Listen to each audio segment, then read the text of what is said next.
Então, vamos lá, Rabino. Eu aqui da minha quarentena, falando aí para a sua quarentena, minha quarentena no Rio, a sua quarentena em São Paulo, estamos bem de quarentena? Isso mesmo. Estamos de quarentena todos e é uma oportunidade para buscar outras formas de conexão, para revisitar as rotinas.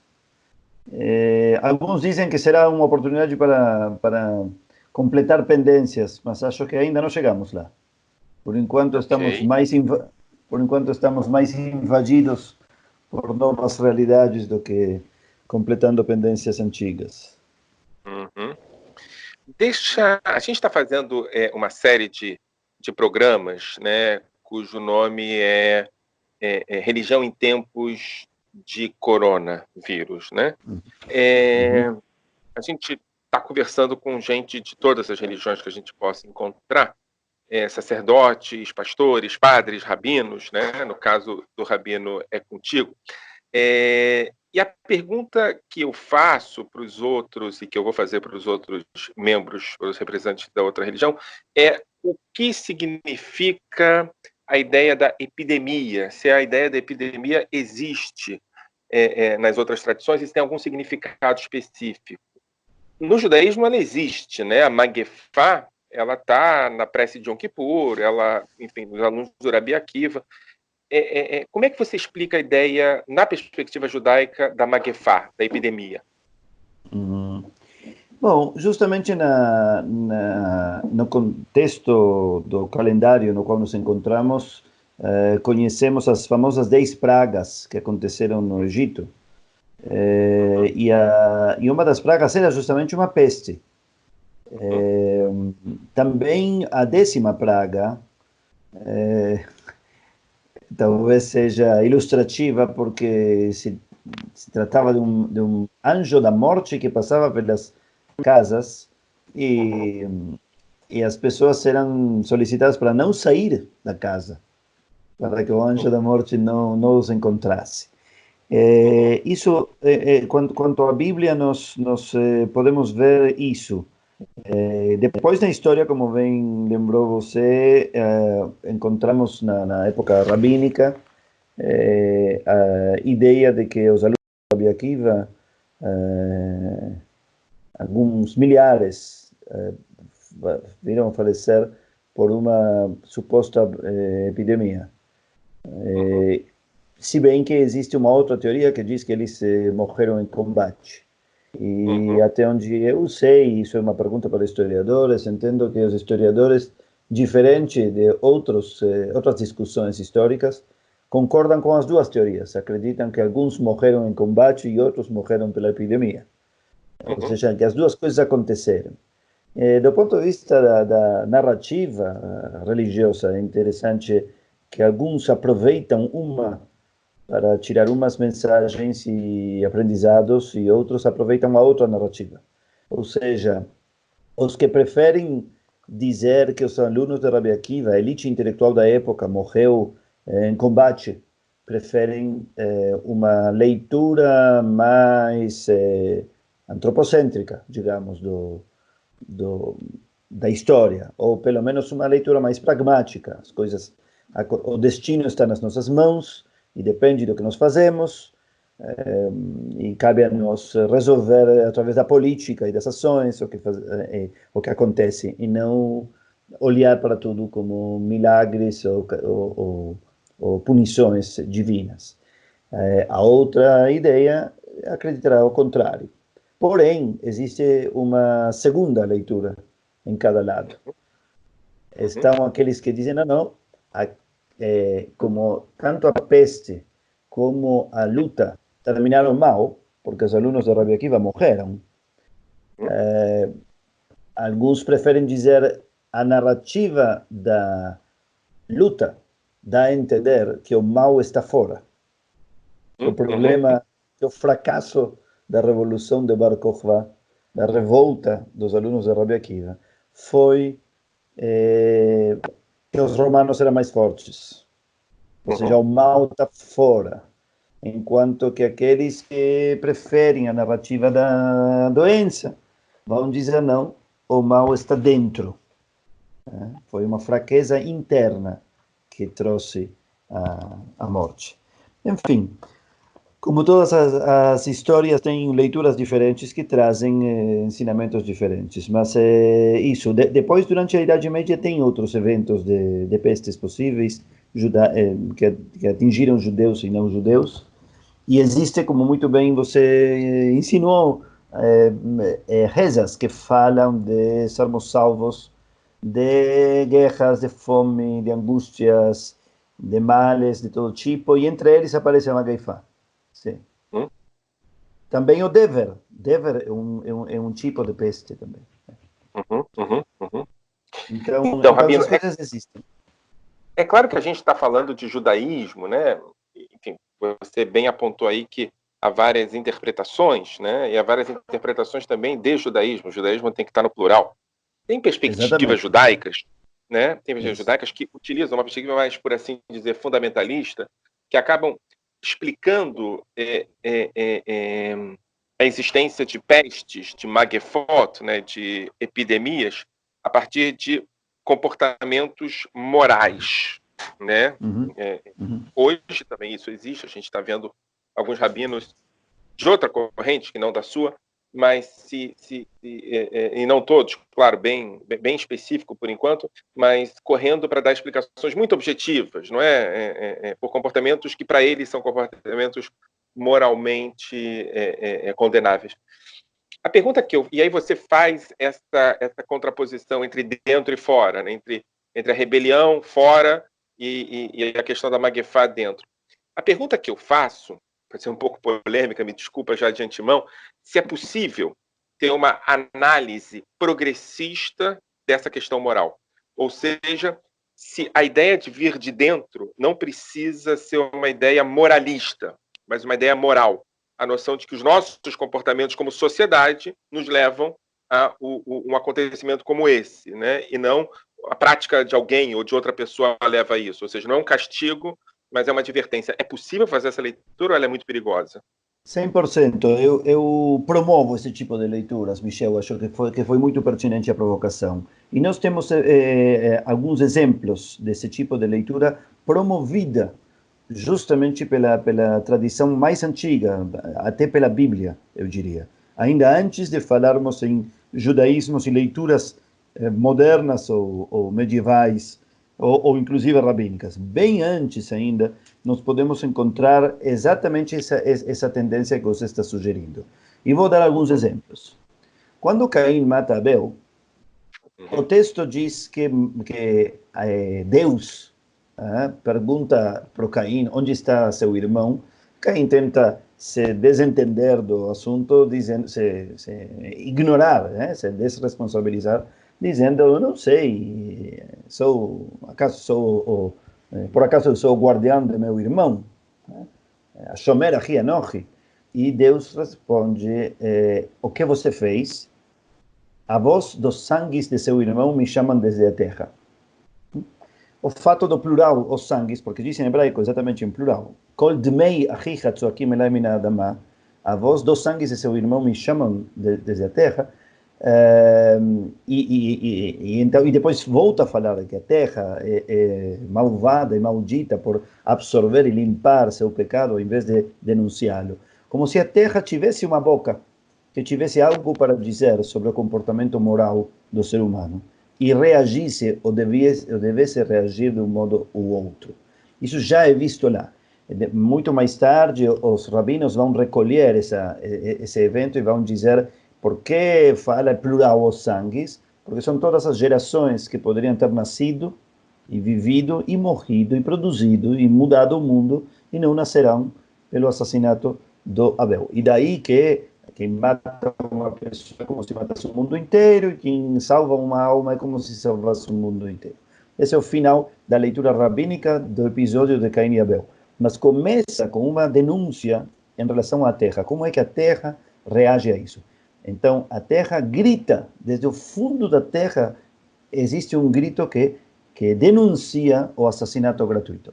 Mais para frente, quando vem o famoso evento de Korach, Coré, acho que se diz em português, que faz uma revolução contra Moisés e acaba a terra abrindo sua boca, segundo a fantasia da narrativa bíblica, e engolindo eles.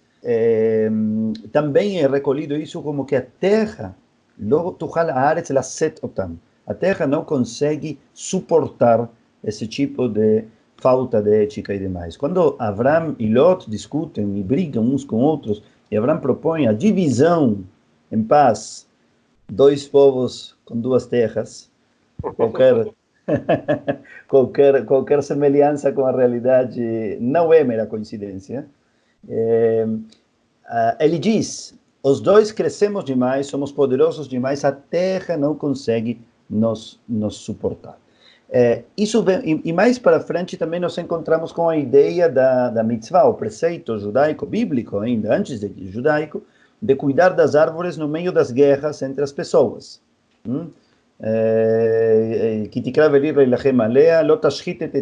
Diz assim, o texto é, quando você não tiver mais outros caminhos para resolver seus conflitos, se estiver no meio de uma guerra, pelo menos tenha cuidado, manda a Bíblia, de não destruir as árvores. E explica o texto que a Adam et Sadeh, porque o homem é como árvore. Mas essa frase, na verdade, é lida com um signo de interrogação, né? Com um sinal de interrogação. Será que a árvore é como o homem? Que pode fugir? Não é. Não pode fugir. Então, você deve cuidar da terra, de você mesmo. A terra e as árvores precisam se cuidar dos males que o ser humano pode fazer. Esses entendimentos de como a terra, o mundo, o cosmos reagiria às ações humanas, é algo que já aparece na Bíblia. Muito depois, 2000 anos depois, pelo menos, na época rabínica, nós vemos que o Ano Novo tem 4 datas. Uma delas é Ano Novo da natureza. E os sábios da época, os rabinos, dizem que, assim como no Ano Novo das pessoas, o destino da humanidade é julgado em função do que fazemos, do mesmo modo, a natureza é julgada em função da ética das pessoas que se encontram lá. Isso aparece no Tratado de Rosh Hashanah, do século III, mais ou menos, da era cristã.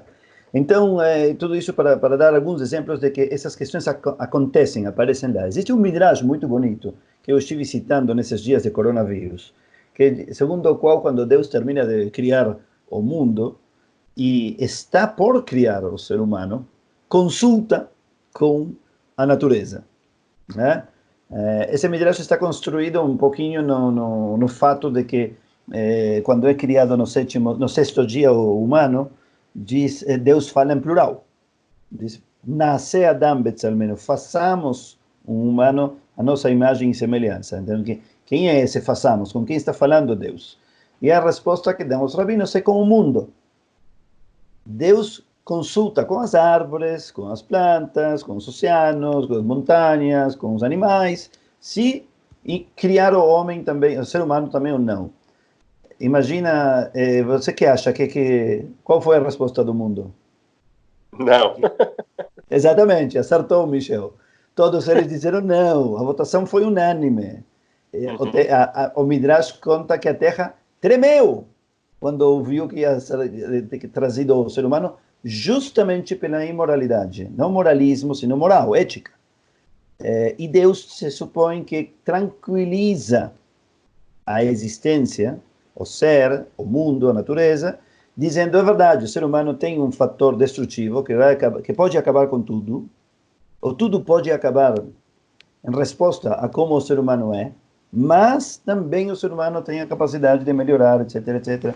E vamos dar uma chance, porque ele poderia trazer uma melhoria que a Terra sozinha não pode. Assim termina esse famoso Midrash. Ou seja, que esta questão do que acontece no mundo e sua relação com o que nós humanos fazemos com ele é algo de longa data, que na minha opinião, é necessário volver a visitar uma e outra vez, especialmente na era do coronavírus.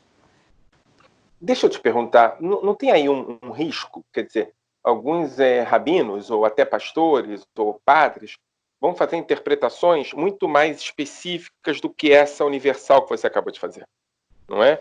A Pois ideia é. de que o coronavírus é resultado de práticas sexuais específicas, como já foi dito por um rabino em Israel a semana passada, ou algum pastor dos Estados Unidos que disse mais ou menos a mesma coisa. Como evitar, a partir de perspectivas judaicas da Torá, essas lógicas fundamentalistas e mais moralistas? Perfeito. Acho que uma pergunta ótima e muito, muito necessária, além de muito pertinente. A melhor forma de evitar isso é mostrando que o coronavírus não reconhece diferenças entre crentes e não, membros de uma religião ou outra, uma cor ou outra, uma classe social ou outra, um povo ou outro, nenhum gênero ou uma opção sexual ou outra. Zero. Esta é uma guerra que tem a virtude de não ter inimigo visível. Ninguém pode culpar ninguém. Nós não podemos dizer que isto é o resultado do Ocidente ou do Oriente, ou dos ricos ou dos pobres, ou dos da direita ou da esquerda, ou de tal religião, ou de tal povo, ou de tal gênero. Nada. Não só isso, sino que a única solução que temos para esta guerra é a solidariedade. É nos identificarmos uns com outros e nos ajudarmos uns aos outros. Se você cuida dos outros, então vai se cuidar. E se você não cuida dos outros, também vai acabar não se cuidando.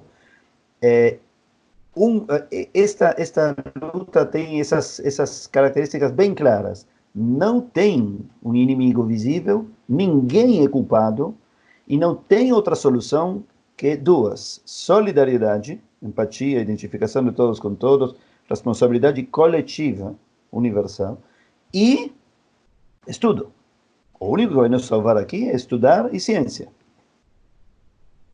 Do Ciência ponto de também. vista ciência, nesse sentido eu me refiro a estudo. Então, do ponto de vista judaico, para nós isso é muito tranquilo, porque o judaísmo se reduz principalmente, ou pelo menos o judaísmo no qual eu acredito, o qual eu represento, mas acho que todos os judaísmos, neste caso, se reduzem principalmente a dois grandes assuntos. E se tivesse que dizer isso em termos ortodoxos, eu diria dois grandes mitzvot, que dois grandes preceitos que abrangem todos os outros. Um é Talmud Torá, ou seja, estudo.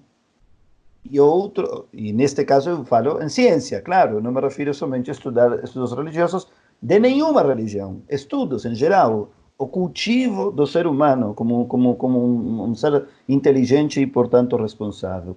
E, por outro lado, a solidariedade, a tzedakah. Tzedakah e Talmud Torá é o resumo das mitzvot, ou seja, a ajuda Olha, solidária e o estudo que deve incluir o estudo científico. Claro, Michel, você poderá dizer, tá bom, mas você continua trazendo uma leitura diferente da leitura mais convencional. É verdade, essa é minha leitura. perfeito. Não, é claro, é legítimo, e eu acho que justamente por agora a gente está todo mundo no mesmo oceano, se não no mesmo barco, acho que é bom que essa leitura seja uma leitura compartilhada também com outros grupos, né?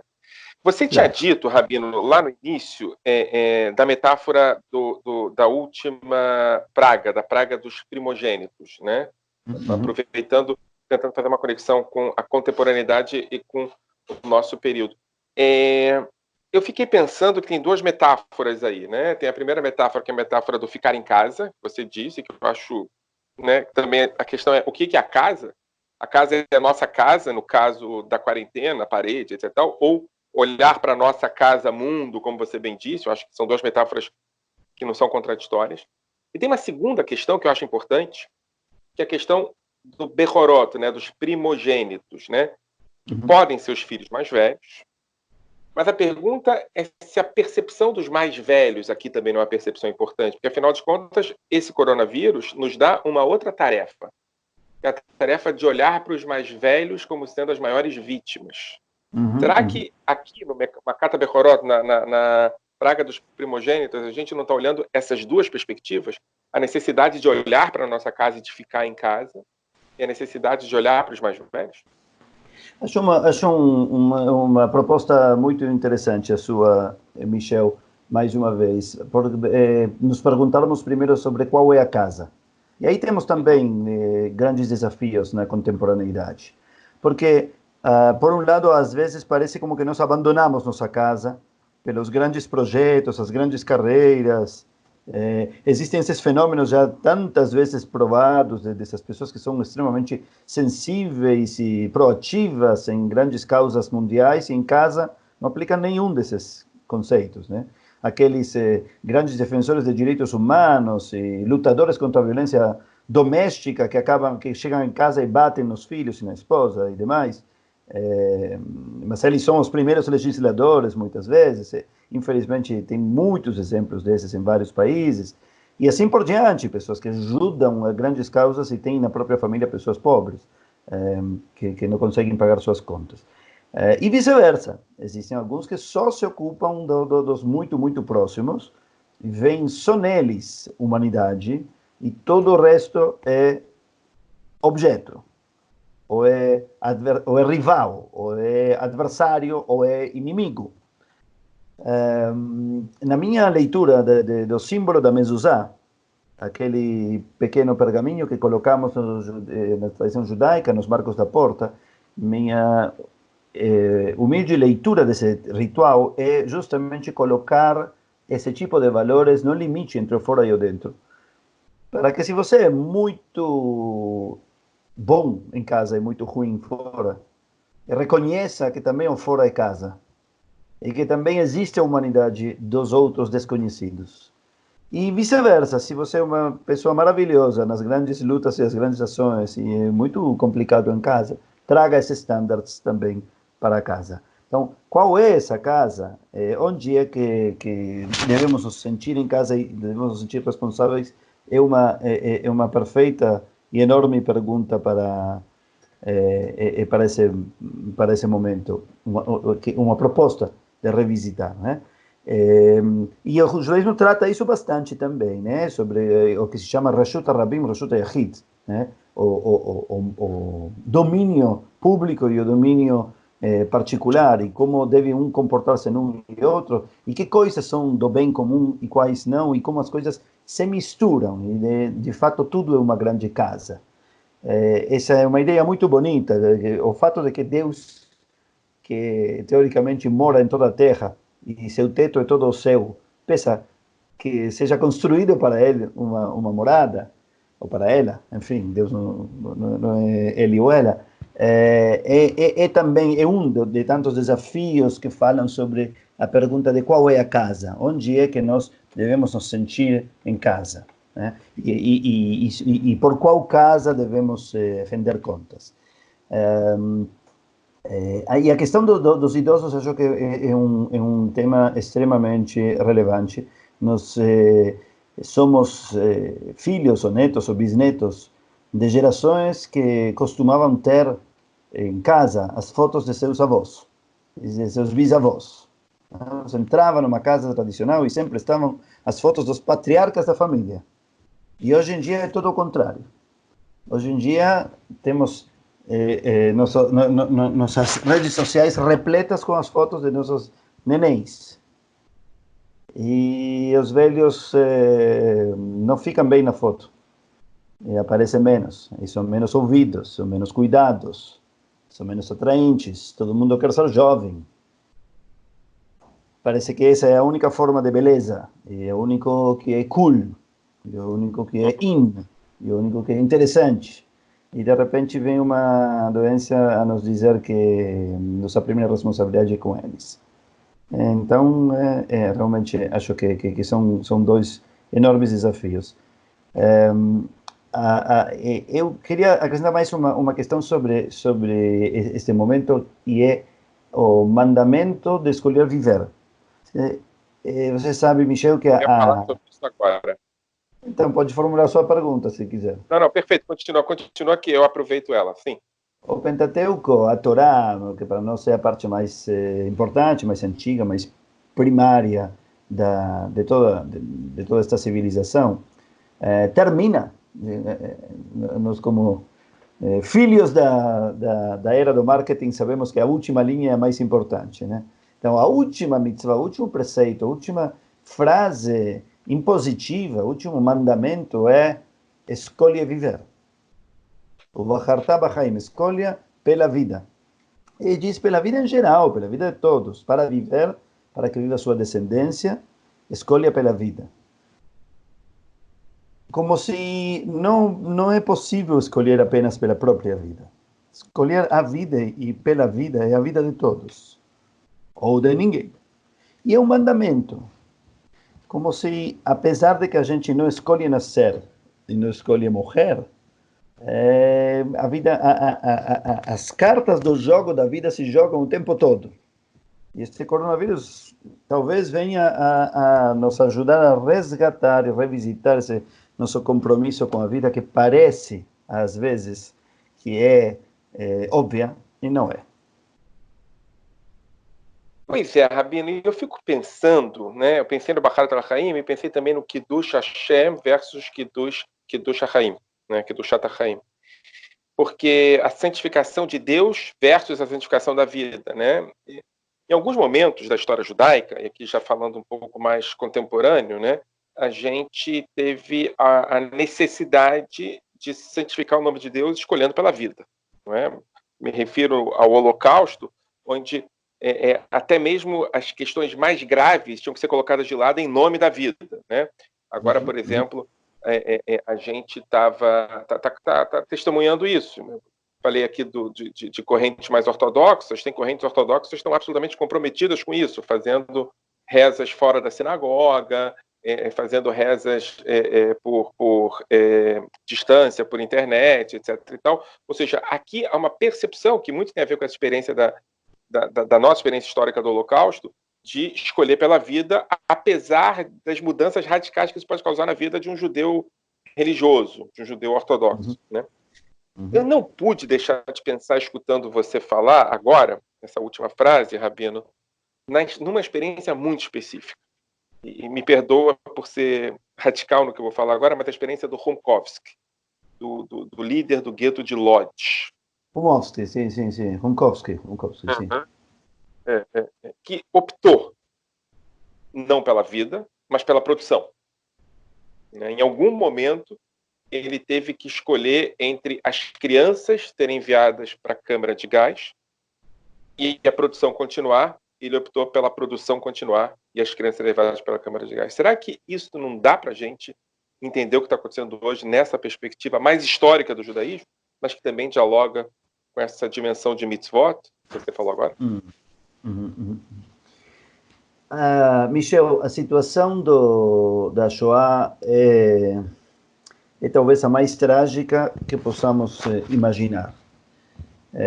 Embora, aparentemente, também agora, ouvimos que na Itália, por exemplo, precisam escolher quem vai atender, a quem vão dar os poucos recursos, os poucos equipamentos que eles têm, e precisam fazer cálculos parecidos àqueles. Aqui não temos a maldade humana mandando fazer isso, mas temos talvez o mesmo fato, a mesma evidência.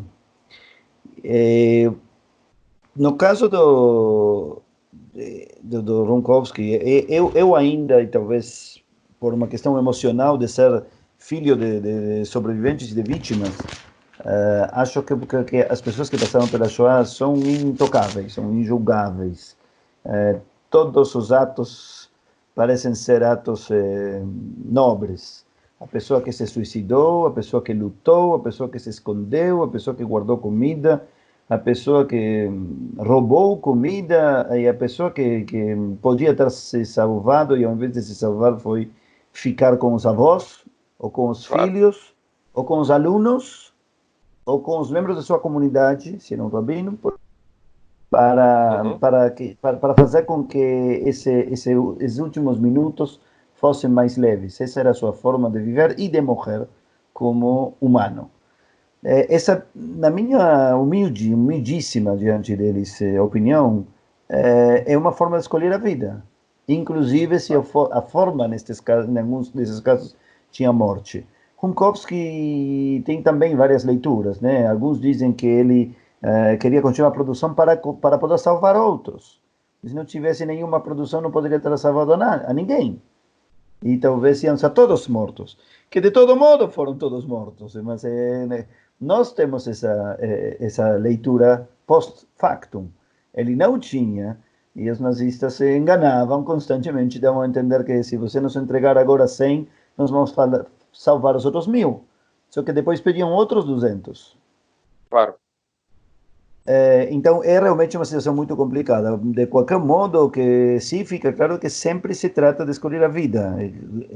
Ou seja, em diferença trágica, a pergunta é como se escolhe a vida. Como? Sim, a diferença que aconteceu com o Rumkowski é que aqui não tem ninguém nos exigindo, né? A nossa questão só tem a ver conosco, a decisão tem que ser nossa, né?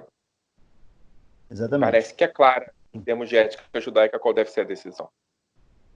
Exatamente. Rabino, a gente falou muito sobre fontes judaicas e Magefot e epidemias. Eu queria um pouco falar sobre como lidar com a solidão. A gente está num período em que a exigência para que nós nos salvemos uns dos outros, para que nós nos protejamos uns dos outros, é que nós estejamos sozinhos. Como lidar com a solidão num período desse? Bem, eu penso que, além de que a tecnologia, nesse caso, é maravilhosa, porque consegue nos manter conectados, nos ajuda a estudar, nos ajuda a nos vermos, nos mostra como ela pode nos alienar. Às vezes vão passando os seus dias e as pessoas ficam somente no computador, ou no celular, ou na TV, e não conseguem se conectar nem com esses que estão na própria casa com eles. Tem vários desafios essa nova tecnologia. A tecnologia sempre nos alienava, nos separava, agora de repente nos conecta de um modo incrível. A tecnologia era proibida para muitas práticas religiosas e neste momento é encorajada, né? Inclusive em lugares mais ortodoxos em todas as religiões. Eu já estou ouvindo de missas e de rezas judaicas ortodoxas que estão sendo feitas por aí. Li que existe também uma iniciativa de alguns rabinos bem ortodoxos de promover o ritual da ceia, do jantar de Pesach, para que seja também à distância e através da tecnologia. Então, por um lado, temos a ressignificação da tecnologia. Eu acho que, do mesmo modo, temos que ter uma ressignificação de todas as práticas espirituais e intelectuais. Elas são a ferramenta da nossa humanidade quando está sozinha. Nós, através da memória, conseguimos voltar a nos conectar com nossos entes queridos que não estão, certo? Se você se esforçar um pouco, pode pensar em avós falecidos, em experiências com eles, e ouvir a voz deles, e ver a imagem deles, e sentir o cheiro da comida que compartilhou com eles, e ouvir inclusive a música que cantou com eles, e vivê-la uma e outra vez. Então, é justamente essa atividade intelectual, emocional e espiritual que nos permite, na solidão, estar acompanhados e na multidão estar conosco. Esses são os trabalhos que eu acredito que, independentemente da roupa e do repertório particular de uma ou outra religião, se encontram à mão e, neste momento específico, nos chamam a um reencontro. Rabino, deixa eu te fazer uma pergunta. Daqui a um mês, 2 meses, encontra-se a cura do corona. As pessoas vão poder se encontrar de novo. O que você espera que a sua comunidade, que as outras comunidades, que a sua cidade, que o país onde você vive, que o mundo tenham aprendido depois dessa experiência dolorida de doença, morte e isolamento? O que você espera que seja o legado positivo desse período? Eu espero que as pessoas, primeiro, resgatem o vínculo deles com suas próprias rotinas. Acho que nós sempre que pensamos na palavra rotina, pensamos na palavra escravidão. Voltamos ao período esse da Páscoa, da liberdade e demais. E esse é um momento estranho no qual as pessoas gostariam de serem liberados para poder voltar às suas rotinas, né? Poder praticar sua rotina, de repente, se tornaria uma forma de libertação e de liberdade. Todavia, as rotinas não necessariamente são libertadoras em si mesmas. Esta oportunidade de não poder acessar elas nos permite, nos obriga a revisitá-las, reavaliá-las e ver que delas vale a pena, que precisa, que não, que é digno e que deveria não estar mais nas nossas rotinas. Então, um primeiro item que eu espero é que as pessoas tenham a coragem de revisitar o modo em que eles enxergam suas rotinas. Esse é um ponto. Não é o mais importante. Um segundo ponto, talvez mais importante, é o modo em que eles enxergam o outro, o conceito do outro. Quem é o outro? Em que medida eu estou definido pela existência do outro? Aqui eu, se tenho que continuar no repertório judaico, que é mais familiar e mais natural, eu agora iria a lugares mais contemporâneos, a Buber e a Levinas, por exemplo, que são pensadores que fizeram do encontro com o outro a chave de tudo, né? Buber dizia que a vida é encontro, que nós entramos e saímos dos encontros completamente transformados, e que todo o ser nada mais é do que seus encontros. E existem dois tipos de relacionamento: o relacionamento parcial, que objetiva o outro, que vê no outro somente uma função, e o relacionamento total, de uma totalidade a outra. Ele chamava o primeiro, o objetivador, eu, isso, e o das totalidades, eu, tu.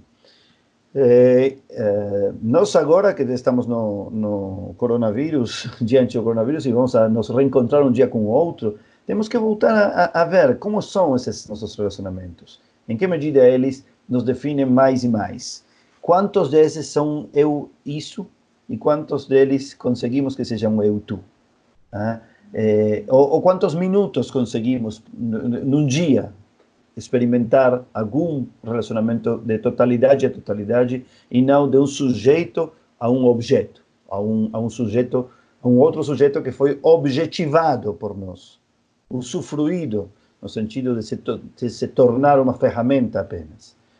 Levinas foi muito mais radical nesse sentido, e ele disse que o sujeito nada mais é do que um ser sujeito a outros. Por isso, a subjetividade se cria a partir da forma como você enxerga o que você não é, e qual é sua responsabilidade com isso que você não é. Isso é se subjetivar. Criar sua relação de sujeito a outro. Então, esse outro não precisa ser seu namorado, ou a pessoa que você ama. Pode ser alguém que você nem conhece.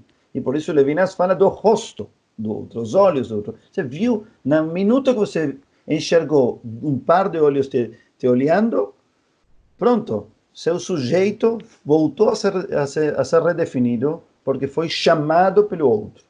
Então, eu acredito que são filosofias imensas, que não alcançaria nem um podcast inteiro somente para dedicá-lo a Buber ou a Levinas, mas acho que os dois merecem uma revisitada de todos nós. E o coronavírus está nos propondo esse caminho de volta a eles.